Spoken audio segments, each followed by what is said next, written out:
La tercera contribución teórica, como anticipamos, se divide en dos muy emparentadas, el constructivismo radical y el construccionismo social. Comencemos por el constructivismo radical. Esta cosmovisión plantea que el sujeto construye su conocimiento de la realidad. La realidad es conocida gracias a los mecanismos de que disponemos, mecanismos que a su vez transforman esta realidad, ya que no solo conocemos observando, sino sobre todo experimentando y por tanto modificando. Es más, la presencia del sujeto observador ya implica casi siempre una modificación de la realidad. Esto se da mucho más cuando lo que observamos es la interacción entre personas. Todos sabemos que nuestro repertorio de conducta se modifica cuando alguien nos observa. Los antecedentes en la historia de la filosofía se remontan a los presocráticos. Para empezar, en la bipolaridad, y seguramente les suena, entre Heráclito y Parménides. Heráclito era el que decía que todo fluye y la conocida frase nadie se baña dos veces en el mismo río. Y Parménides el que decía el ser es y el no ser no es. Los constructivistas, por supuesto, votan por Heráclito. Otro antecedente es Protágoras, célebre por su frase el hombre es la medida de todas las cosas. Incluso para una misma persona, cuya perspectiva cambia por el paso del tiempo, el crecimiento, la madurez o al revés, el trauma, el dolor, pueden cambiar la percepción y entonces para él la realidad será diferente. La realidad no se nos presenta unívoca. Si la realidad se presentara unívoca, todos los hombres podrían tener la misma experiencia de las cosas, pero justamente una de las más frecuentes fuentes de conflicto es que no encontramos una sola y única percepción, ni descripción, ni argumento frente a una situación de la convivencia social. Rápidamente, y solo a título ilustrativo, mencionaremos otros antecedentes de la historia de la filosofía para el constructivismo radical y el construccionismo social. Estos son Giambattista Vico, conocido por la frase verum ipsum factum, la verdad es hacerlo. El hombre solamente puede entender las cosas que él mismo hace. Respecto de la naturaleza podemos pensarla, pero no logramos entenderla cabalmente. Nuestra historia, hecha por nosotros, es algo que podremos entender mejor, pero la historia humana no es simple, sino compleja, y no participamos solos en ella. Otro antecedente sería Kant, quien distingue el fenómeno, lo que aparece ante nosotros, lo que se nos presenta, del númeno, lo que algo sea en sí mismo. No puedo conocer lo que sea algo en sí mismo. La realidad no se encuentra fuera de quien la observa, sino que en cierto modo es construida por el aparato cognitivo. Si estudiaron a Kant, ustedes recordarán que el espacio, el tiempo y las categorías para el conocimiento son nuestros y son como esos moldes gracias a los cuales podemos ordenar los fenómenos que aparecen ante nosotros. Por último, el filósofo y obispo Berkeley, quien afirma que ser es ser percibido, con lo cual quiere significar que lo dado a la experiencia es la percepción. Berkeley es antecedente del construccionismo social porque dice que la realidad afuera no es materia de conocimiento, sino que la materia de conocimiento son las percepciones de los seres humanos. Trabajamos con nuestras percepciones y somos capaces de construir entre todos los individuos percipientes un trasfondo al que llamamos realidad. Fundamos nuestras certezas en la intersubjetividad. Si aquellos son los antecedentes, estos son los padres del constructivismo radical. Paul Václavic es uno de los principales autores de la teoría de la comunicación humana y del constructivismo radical. En su libro La realidad inventada, publicado en 1981, reúne 10 ensayos de diferentes autores en torno al llamado pensamiento constructivista. Estudiaremos más a fondo su aporte cuando ingresemos en las herramientas comunicacionales para gestionar eficazmente los conflictos. Heinz von Foerster, estudioso de la cibernética. Los conceptos de homeostasis o fuerza para mantener la estabilidad del sistema y morfogénesis o fuerza para lograr un cambio en pos de la supervivencia del sistema, los conceptos de retroalimentación y causalidad circular o circularidad explicados que hacen desaparecer la linealidad causa-efecto son conceptos que en realidad emanan de la cibernética. La cibernética se funde con la teoría general de los sistemas en una misma cosmovisión.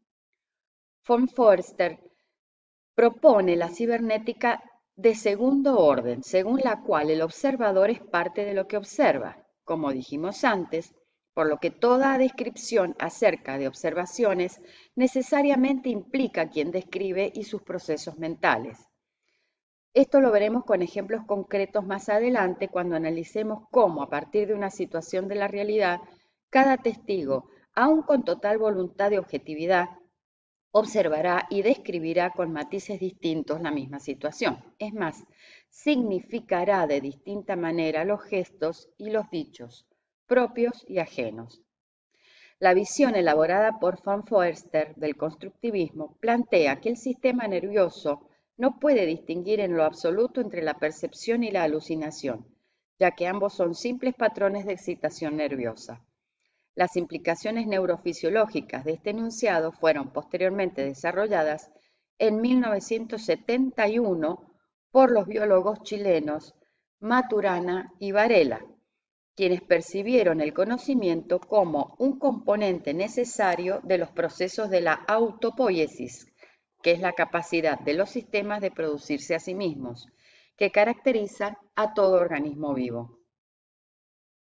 También contamos, finalmente, con la contribución de von Glasersfeld, quien coincide con los otros en que el sujeto cognoscente no tiene otra alternativa que construir lo que conoce sobre la base de su propia experiencia.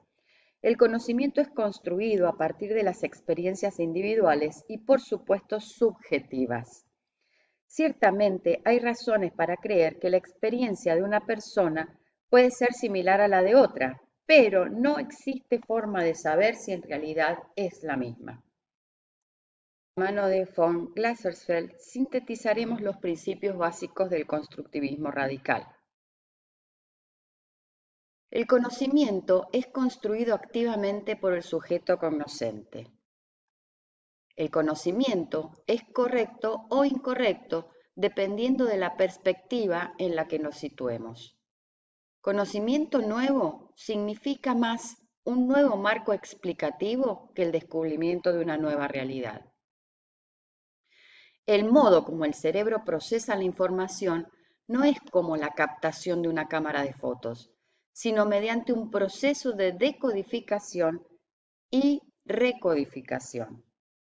Y esto no disfrazando lo que vemos para acomodarlo a como nos conviene, no siendo deshonestos con lo que vemos, sino realmente partiendo de nuestra experiencia y cómo la significamos, cómo la interpretamos, en dónde ponemos el foco, qué parte nos pasa inadvertida, qué parte nos impacta más y cómo interpretamos el todo a partir de nuestra percepción siempre parcial y sesgada.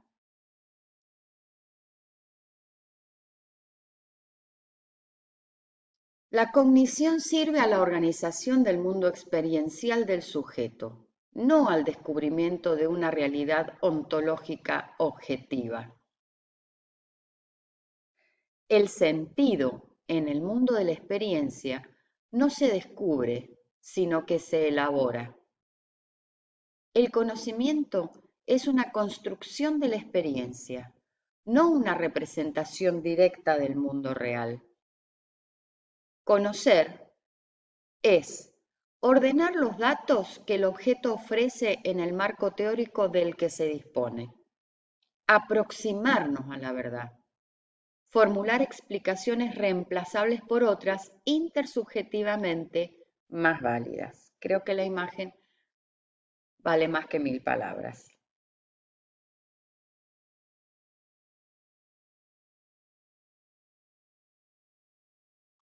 No conocemos la realidad directamente, sino mediada, influenciada por nuestra cosmovisión previa.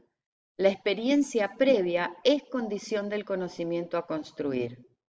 Existe una exigencia de socialidad en los términos de una construcción conceptual de los otros. En este sentido, las otras subjetividades se construyen a partir del campo experiencial del individuo.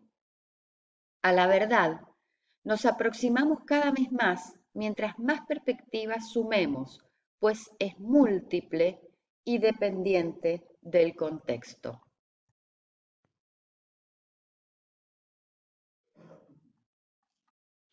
La función del conocimiento es adaptativa en el sentido biológico del término, tendiente hacia el ajuste o la viabilidad. Hay una adaptación funcional entre el conocimiento y la realidad. Los significados son subjetivos, derivan de la experiencia individual y luego se pueden ajustar intersubjetivamente.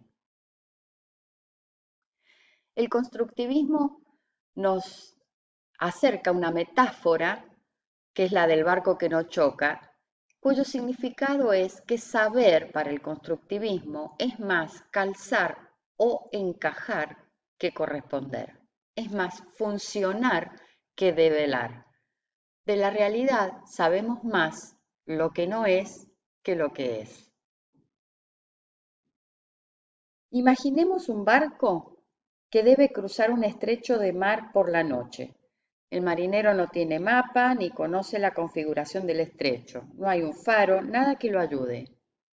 El navío podrá o naufragar, lo cual significaría que el camino escogido no era el correcto, o cruzar el estrecho exitosamente.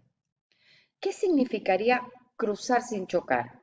Solo eso, que el rumbo que tomó no lo llevó a chocar, pero de ninguna manera el camino escogido nos muestra la verdadera configuración del estrecho. No sabemos si estuvo siempre seguro y a salvo o estuvo en algún momento a punto de chocar. Navegó ciego. Ernest von Glaserfeld concluye, por lo tanto, que el camino calzó las condiciones, pero éste no correspondía necesariamente con la verdadera naturaleza del estrecho. Si continuamos desarrollando este pensamiento, vamos a ver entonces que no es lo mismo saber que realidad. Calzar o encajar es, para von Glaserfeld, el significado de saber. Podemos saber, y saber es lograr aciertos en nuestra actuación, pero no significa que lo que conocemos corresponda con una realidad unívoca. Cuando en una mediación el profesional observa, pregunta, conversa con ambas partes y luego con cada parte a solas, se va moviendo como el barco de la metáfora. El mediador se da cuenta de que no chocó porque las partes van respondiendo en la interacción desde la cerrazón hacia la apertura, desde ver al otro como el causante y la esencia del problema, a verse mutuamente como dos personas cuya interdependencia frente a una situación problemática los induce a co-construir una solución en la que ambos logren satisfacer sus intereses prioritarios. Muchas veces en un conflicto tenemos a la base alguien que sostiene que las cosas son objetivamente como Europa vista desde China, mientras que la contraparte, con la misma honestidad, observa y defiende que la verdad es que son como Europa vista desde Europa. Los hechos objetivos, observables, muestran los 5 continentes y los 4 océanos, pero ¿quién puede decir cuál de los dos sujetos tiene la razón y cuál está equivocado? Más aún, ¿cabe siquiera decir que uno de ellos está distorsionando las cosas a propósito?